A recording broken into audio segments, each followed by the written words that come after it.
करेंगे distance formula.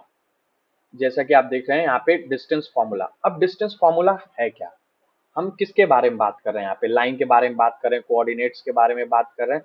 तो simple सी बात है कि हम दो कोऑर्डिनेट्स के बीच में हम डिस्टेंस फॉर्मूला लगाना चाहेंगे। और दो कोऑर्डिनेट्स के बीच का डिस्टेंस फॉर्मूला लगाने का मतलब क्या, दो पॉइंट्स के बीच का हम डिस्टेंस फॉर्मूला उसमें हम लगाना चाहते हैं। तो आइए अब देखते हैं। मान लेते हैं कोई पॉइंट P है जिसका कोऑर्डिनेट है x1 y1 और कोई पॉइंट है r x2 y2।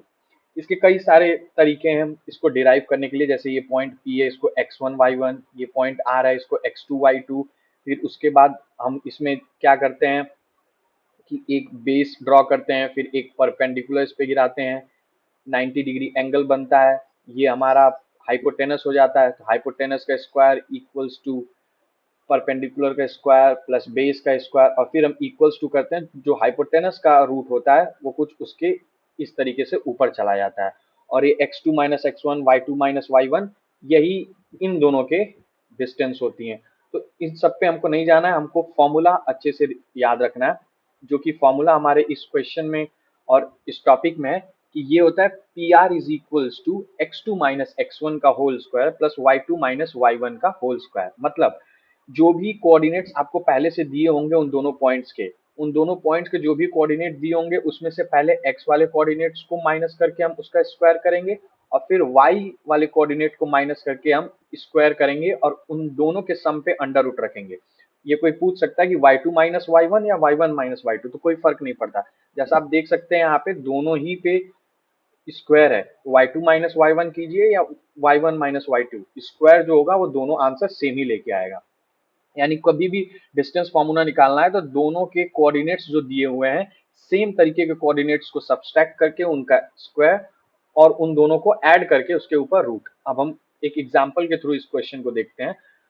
अगर कोई पॉइंट P है जिसके कोऑर्डिनेट्स हमको पहले से ही दिए हुए हैं -1, 2, और फिर एक पॉइंट R है जिसके कोऑर्डिनेट्स हमें दिए हुए हैं 5, 6। अब इन दोनों कोऑर्डिनेट्स के बीच का डिस्टेंस या इन दोनों पॉइंट के बीच का हमको डिस्टेंस पता करना है। एक तरीके से हम ये भी बोल सकते हैं कि पॉइंट P और R के बीच में एक जो लाइन सेगमेंट है इसकी लेंथ कितनी है। मतलब एक फॉर्मूले से हम कई सारी चीजें निकाल सकते हैं। तो मानते हैं कि वो जो लाइन है हमारे पास वो पी आर है।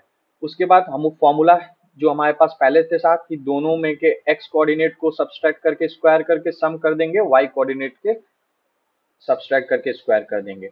अब हम आइए देखते हैं आगे इसमें क्या क्या होगा। पहले हम कोई भी, जैसे मैंने पहले ही कहा कि कोई भी हम ले सकते हैं, 5 और -1 दोनों को हम सब्सट्रैक्ट करें या -1 -5 करें या 5 -1 करें, आंसर सेम आएगा। अब कुछ लोगों को हो सकता है कि कैसे आएगा, आइए मैं दिखाता हूं आपको। अगर 5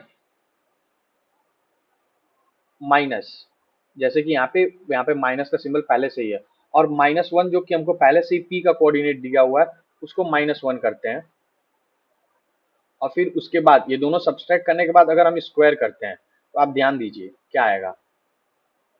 5 और ये माइनस माइनस दोनों मिलके बनाएंगे +1 और इसका पूरे का होल स्क्वायर, यानी कितना हमारे पास बनेगा, हमारे पास बनेगा 6 का स्क्वायर। सॉरी अगर क्यूब जैसा वो लग रहा हो तो 6 का स्क्वायर। सिमिलर तरीके से अभी या तो हमने 5 -1 करें, या तो हम फिर से इसको उल्टा करें, या तो हम -1 सब्सट्रैक्टेड बाई 5 को हम करते हैं -1 का -5 का होल स्क्वायर। इन दोनों का अगर हम स्क्वायर करते हैं तो देखिए क्या होगा, -1 -5 -6 का होल स्क्वायर। और हमको पता है कि जब भी स्क्वायर निगेटिव पे आता है तब क्या करता है वो निगेटिव हट जाता है और वो प्लस बन जाता है, यानी यहाँ भी 6 का स्क्वायर, यहाँ भी 6 का स्क्वायर। तो हमें सिर्फ इस बात से कोई मतलब नहीं है कि हम पहले y1 y2 कर रहे हैं या y2 y1 कर रहे हैं, x1 x2 कर रहे हैं या x1 x2 कर रहे हैं।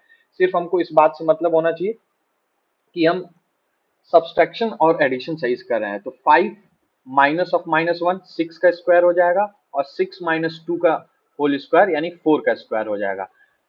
36 और 16 दोनों को जोड़ेंगे तो 52 आएगा, और उसको जब फैक्टराइज करेंगे तो 2√3 इस क्वेश्चन का आंसर आ जाएगा। मैंने आपको फॉर्मूला भी बता दिया, एग्जाम्पल भी एक्सप्लेन कर दिया।